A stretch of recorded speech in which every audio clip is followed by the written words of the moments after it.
Well, the new shaft arrived today. Really quick shipping from A&S Cycles in California. And the thing that struck me is that the package looks pretty darn long. That looks longer than a shaft for my RS. Well, let's open it now and see what's inside. Now with the box open, I feel a lot better. And it's packing material at both ends. Pull that out. Pull that out. Just to check and make sure there's no parts in there. And here's the shaft. And that looks to be about the right length.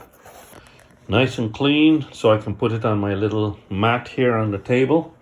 And I don't know if you can see that. You probably can now at an angle. 33735 A67 0C3-01/60. Don't know what that means. First part's a part number. BMW WET, W-E-T, 30/01/23. So I guess it's 30th of January 1923 probably manufactured. And that is all that is on this this shaft. Obviously I can't tell the phase angles compared to the other shaft. This feels stiff. I mean, not totally stiff. It's nice and smooth, but it doesn't feel as loose as my other shaft. My other shaft, this would just flop one side to the other under its own weight. But here, this new one, it's actually nice and smooth, but it has a bit of stiffness to it.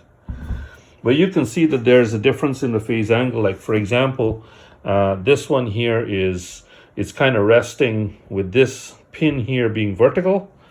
And when you go to this other side here, you can see it at some angle in relation to the previous one. I don't know what that is. And I don't know how it compares with the original shaft that is on the bike right now. And I'm not going to take my shaft out just to compare it.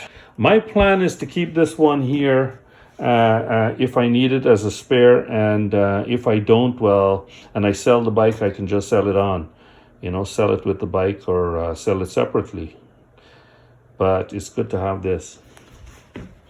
Yeah, this is the cleanest it's ever going to be.